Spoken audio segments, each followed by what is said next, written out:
Welcome to Studio Hockey. My name is Ernst Baert, and I'm joined by my co-host in this podcast, Jaspreet Singh. Studio Hockey is all about both domestic and international hockey, and together we make sure that we look at our game of hockey from both a European and a more Asian perspective. Our guest for today is none other than Mark Hager. Besides being the current coach of the Australia men's team, we know that Mark has been the former Australia captain as well, who led the team as a striker to a bronze medal in the '96 Atlanta Olympics, long time ago already, Mark? Um, and so been close to 15 years now for him, also in various coaching positions, bringing the New Zealand women to the top before taking on the GB women, winning Olympic bronze at the Tokyo Olympics. Welcome to the show, Mark. Um, we are recording this on a Monday. For me, it's Monday morning. For Jasbury, it's around noon somewhere, I think. And if not mistaken, then your evening is about to set in. It's late in the afternoon for you. Where do we find you for this podcast, Mark? Where are you? Firstly, thanks for having me on the show. I've heard a lot about it through Michael Nobbs, so it's quite a pleasure to be on this show. I'm currently in a little country town called Dunsborough, about 2.5 hours out of Perth. It's near the beach. It's my home away from home. So when I'm not in Perth, I come down here and spend a little bit of time to give me, I suppose, a different reflection, but also turn off hockey for a little while as well. Mm-hmm. Jaspreet. Mark, I'll come in here, and as we all know, you have spent more than a decade and a half coaching around the world, especially in Australia and New Zealand, also with Great Britain women and New Zealand women, successfully as well. Returning back to home, that is in Australia, how different or difficult is the new challenge as the Kookaburras head coach? Thanks, Jaspreet. I think it's probably the transference from women's hockey to men's hockey. So I've spent the last year very much getting up to speed with the men's game, and probably more than not. A lot of the presses and everything are the same or similar. It's just the wording and when to utilise them in the men's games. I'm finding it's a little bit more man-to-man. Obviously, some teams play zonal. So it's a lot more one-on-one contests, I feel, where the women's game is very much 2v1. Midfielders are brought into the game a lot. But in the men's game, the aerial ball is very productive and can obviously get you from one end to the other without, particularly against teams that press hard and press high. That's probably been the biggest challenge for me this year, is just the learning curve. And now I feel I'm in a good position now to understand the men's game a lot more. Okay. Mark, you've been coaching, as Jaspreet already said, for many years now. How would you compare coaching the young athletes back in the day compared to the young competitors today, the difference in the generation from back then and now?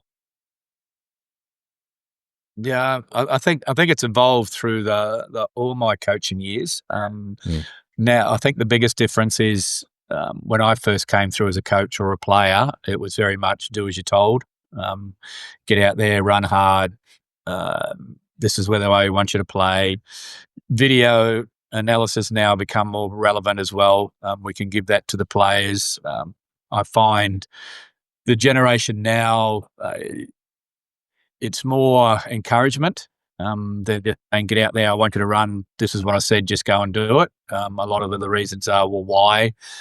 So we try and explain the reasons why we're doing this press, why we're trying to outlet this way, why we want you to do this in a certain way, but also a lot more encouragement these days of helping the athlete and identifying their strengths, and not so much pointing out the weaknesses. We still talk about the development areas, but focus more on the strengths of their ability and what they bring to the team and how we can perform as individuals and as well as a team on the pitch. Has that been an adaptation for you as a coach as well? Is that something that's in your character from nature, or has that been a challenge for you to adapt to that? Definitely, no, it's definitely been a challenge. Going from New Zealand, I was probably that sort of coach where it was, yeah, we're going to train hard. This is what, just do what I say. Let's get out there. I tried to get a balance, but I probably think I was a little bit too much on the hard side. And then when I went to Great Britain, I had to adapt, and I think I did adapt my coaching style, but it also helped because I had two really good assistant coaches who were national coaches in their own right. And so I could give them more autonomy with the tactical side, the technical side, and I could step back and become more of a relationship coach. So I could get to know the players more, give them more empathy. I could, when they were injured or having a difficult time, I could get on the phone, have a bit of a chat to them, or catch up with them for a coffee and discuss, well, okay, what are you like as a person at home? How can I help you prepare? How can I make you a better hockey player by getting to know you as a person as well? So I felt that was my biggest challenge, because I wasn't that sort of style of coach when I was in New Zealand, and mainly because I think it was just me and one other coach. And it was I was always giving in the hard messages, wherein what I really enjoyed about my time in Great Britain is I had a staff that would sit in on the player meetings as well. So it wasn't just me delivering if there was a hard message. It might come from the nutritionist, or it might come from the strength and conditioning coach, or it might come from one of the assistant coaches. So that sort of took me away from being that bad person all the time, if that makes sense. Like I was still always the decision maker in the end, and I was, I had to make those decisions, and the players always knew that the final decision was mine. But I felt I got to know them as people a little bit more, particularly in GB, and I've trying to adapt it now here with the Kookaburras as well, trying to get to know the players very, very well as good hockey players, but also good people. Mm. Mark, you touched upon the challenges and how you adapted working with this Great Britain and New Zealand women. But was coming to Australia something you anticipated? Because you came back, if I'm not wrong, in 2021, and 3 years down the line, after working as a technical advisor with Australian hockey, you have accepted this role. Were you anticipating it? And a part of that question is how your experience with the GB and New Zealand women helped you evolve and grow as a coach. Yeah, Jaspreet, I probably didn't anticipate doing it, to be honest. I needed a break after coaching New Zealand and Great Britain. I hadn't seen my family for 3 years, so I really wanted to spend time with them. When we moved back to Australia, and we spent a lot of time with my grandkids, 3 years with them. And then I suppose the job came up post Paris, and I said to my wife, what do you think? And she said, well, look, you've always wanted the job. Why don't you apply? And if you get it, then you can make a decision. So I was probably in a better place with myself as well. Like I always wanted to be a Kookaburras head coach. But if I didn't get the position this time, then it wasn't like the end of the world for me. Whereas in previous times it was, I would have been so disappointed.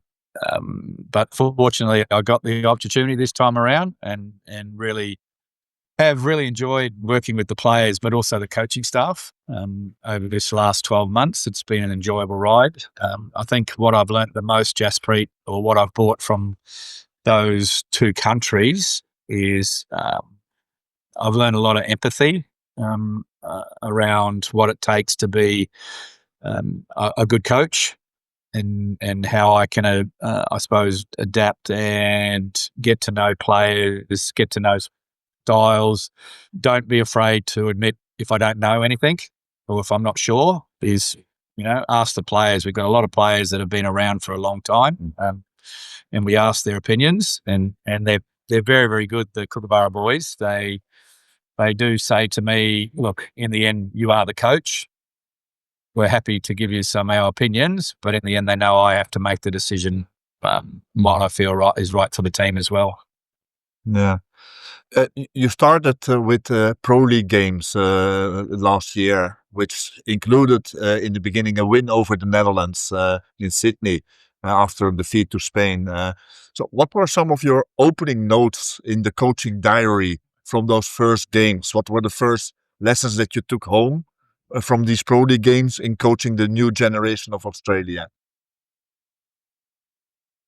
Yeah, it was an interesting time because we had a few players in the Hockey Indian League, so they were unavailable for the first round. So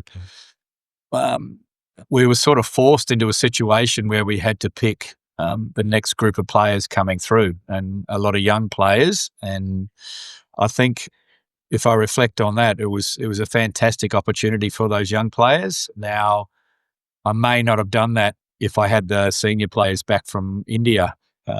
And some of those performance from those young players has really sort of opened my eyes about how youth can really excite a team. And they played with no fear. They had no expectations. And it was an opportunity to play, obviously, the gold medal winning team to see how they performed. And, I think some of the players stood up really well. And we were at a phase as well where we were still having to pick 7 players in our squad. We hadn't made a final decision on 7 of our group. So those games really gave me an opportunity to have a look at the next 8 or 9 players, or particularly the 8 guys who debuted for us in that series. Mark, you have already answered the question that I was scheduled to ask, but still I will ask you, those out of those 8 debutants, do you think we'll see some of them in the coming World Cup next year? Are you that impressed, or you want to put them through or grill them a little more in the coming Pro League? Jaspreet, I think that they've still got there's a little bit of hockey to go yet. So, as you know, there's quite a few playing in the Indian League in January. So they'll have that opportunity to perform there, and then they'll come back, and we go straight into Pro League in Hobart when they come back. So we've got a squad of 24. So we've got to manage that 24, and we'll give everybody an opportunity again in the Pro League. But to answer your question, yeah, I think it's an exciting time for us with some of those young players that are coming through. As you know, they have highs and lows where they'll perform really well with no fear, and then as they go on, they get more information and they start to question themselves. And we probably sometimes give them too much information, and they try to change their whole game, versus we really want them to play with flair and give them a lot of freedom. And I think that's worked really well for a lot of our young players this year. Mm-hmm. Yeah. You went on to recently win the Oceania Cup, where basically your real only challenging competitor is New Zealand. I've often thought, for competitive reasons, and you probably will not agree with me, but I've often thought that this event should just merge with the Asia Cup, so that you get an Asia Pacific Championship, where the competition would be a lot more interesting. Thoughts?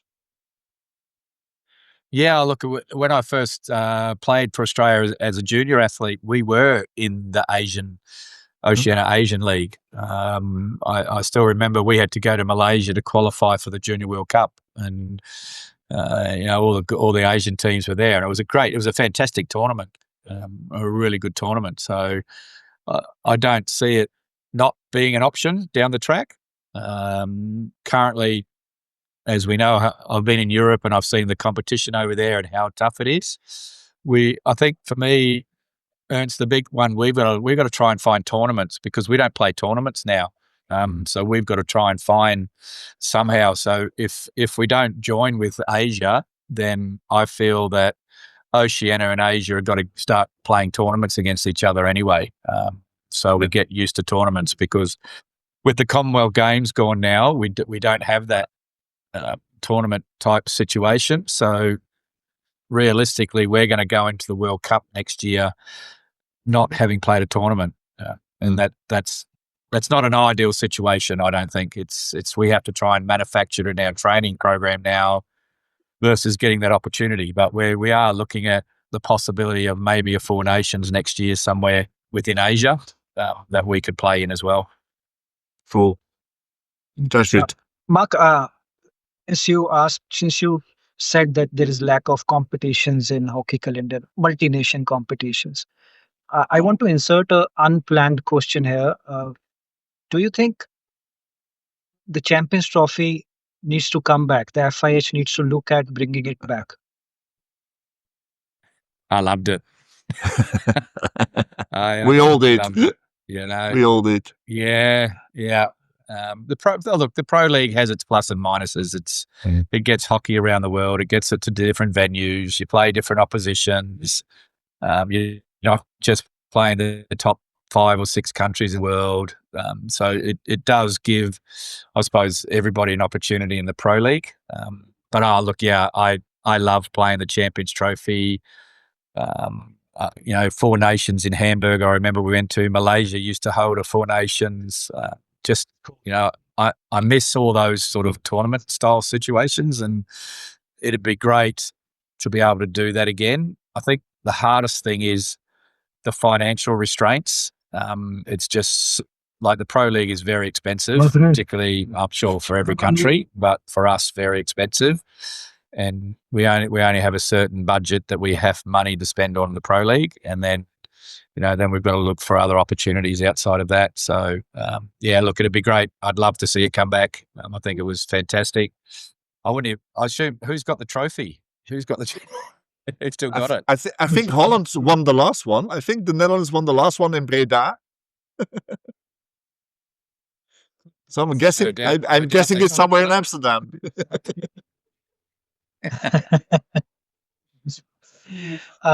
Coming back to your coaching, Mark, other than with GB Women, most of your coaching assignments have been in Australia or New Zealand. Tell me how different it is to coach a European team as compared to teams in Oceania. Yeah, to be honest, I was thinking about this question, and I don't see there's a big difference because I try and impose my style. So how I want to play, how I like to see the game played, and that's attacking, aggressive hockey. Score goals, defend well. There's just some little subtleties that, you might bring in. But I found Great Britain and England, they wanted to play an attacking style of hockey. So it was good for me to go in there and have a chat to the players about, where do we want to go? How do we want to be? And there are a lot of good players who had attacking flair. So I thought, well, that's going to be part of our strength. I don't want to lose that. Let's encourage it and see how we go. And look, we got a couple of big hidings early on because of the attacking style, but we wanted to stay true to our word, and we just said, well, we've just got to get better defensively if we want to play this style, and how we can adapt our defense to suit our attacking style. Mm-hmm. Yeah. You returned to Australia following that stint in GB. You returned in Australia in 2021, more or less. And you already told us in the beginning it was also a little bit because you wanted to take a little bit of a break from international hockey. That can be a strain on one's personal life. We all know that. But still, you were not sitting idly on your hands when you were back in Australia. You were the tactical lead for Hockey Australia's the Pathway program. This role involved overseeing development of Australian hockey talent. Tell us a little bit about that experience and how it maybe is helping you now in the role as a Kookaburra's head coach. Yeah, I think where it's really helped me is coming back into the Australian system and getting to know how it operates now. I think that was a good thing. I worked on the women's side, and I was very fortunate that on the men's side I was working with Mark Knowles. So we would basically bounce things off each other. He had the enthusiasm, the youngness, just finished playing not so long ago. Had different ideas how the men were playing. We could talk about the players who were coming through, what skills we wanted to develop, and look, not a lot of the skills were different between the men and the women. It was very, very similar type skills we were trying to develop within both our programs. It was a really enjoyable time for me because it did allow me to sit back a little bit and have a look at not just the pathways, but what sort of depth we've got coming through for our senior program. And it's quite encouraging to see that there is some real quality coming through at the moment. And that's the exciting bit and I love working with young athletes and, seeing them smile and they're developing. I think, what did I hear the other day? I heard a quote saying, we all love winning, but when you lose, it's learning. It's not losing, it's learning. And I think that's so true. But also, you don't want to lose the focus that even when you're winning, you're learning. And you don't want to, rest on your laurels and say, yeah, look, I've done well enough. We don't need to get any better. And that's been the challenge, I think, for me. And particularly when I look at the Pro League this year, and I think the top 5 teams won 8 games each. And the Netherlands won more shootouts than anybody else. So it just highlights how close the men's competition is. And I think with the Junior World Cup being every 2 years now, you're seeing these young kids come through even quicker with even better skills than what we saw, many, many years ago. Yeah, cool. Mark, you mentioned about the depth in the Australian hockey setup, and you said that you were quite impressed with it. An important aspect of that is the domestic hockey, which is the Hockey One League, which came in 2019, replacing the Australian Hockey League as its premier domestic tournament. How do you think the league has evolved in these 6 years since coming up in 2019? And are there enough players who are playing it and coming through to play for the national side? Yeah, we've only got 7 teams, so we normally have 8 teams in our national championships, but Northern Territory aren't in it. I know we're looking at trying to expand the competition to give our younger players more of an opportunity. When I reflect on, I think what we're trying to do is really achievable with regards, we're turning into more of a franchise situation. So a bit like Hockey Indian League, where you don't have to play for your state. You can go and play for another state, where we're encouraging overseas players to come into the competition as well. Where it can be a little bit of a downfall is there's only a certain number of players allowed to travel each week. So you only have one goalkeeper who travels with each team. So there's 7 keepers, and as we know and we respect, is as players retire, they still want to play the highest level they can. So, they are still playing for another couple of years, which makes it difficult for the junior kids to come through. So we're always looking at ways to identify, well, how can we give those young players an opportunity moving forward in that competition as well. And that's something I know that's been a topic with Hockey Australia and the Hockey One League and how we could promote it. I think they're doing a fantastic job with how they're trying to promote it by bringing overseas players in to give us a little different flavour as well. But yeah, that would be the only downfall, I think, is just the number of players that can play each weekend. So we're losing out on some of the, I suppose, development of our young players, even going on tour, even if they don't play, but sitting there and listening and being part of the group. I think that's where we can grow with the competition even more. Yeah, cool. Mark, when Jaspreet told me that we were going to talk to you, I reached out to a couple of Aussies over here in Europe and some good friends of yours, and I asked them, what's the one question that I should ask Mark about? And yeah, they came up with a surprising one. It looks like you only have half a thumb on your hand.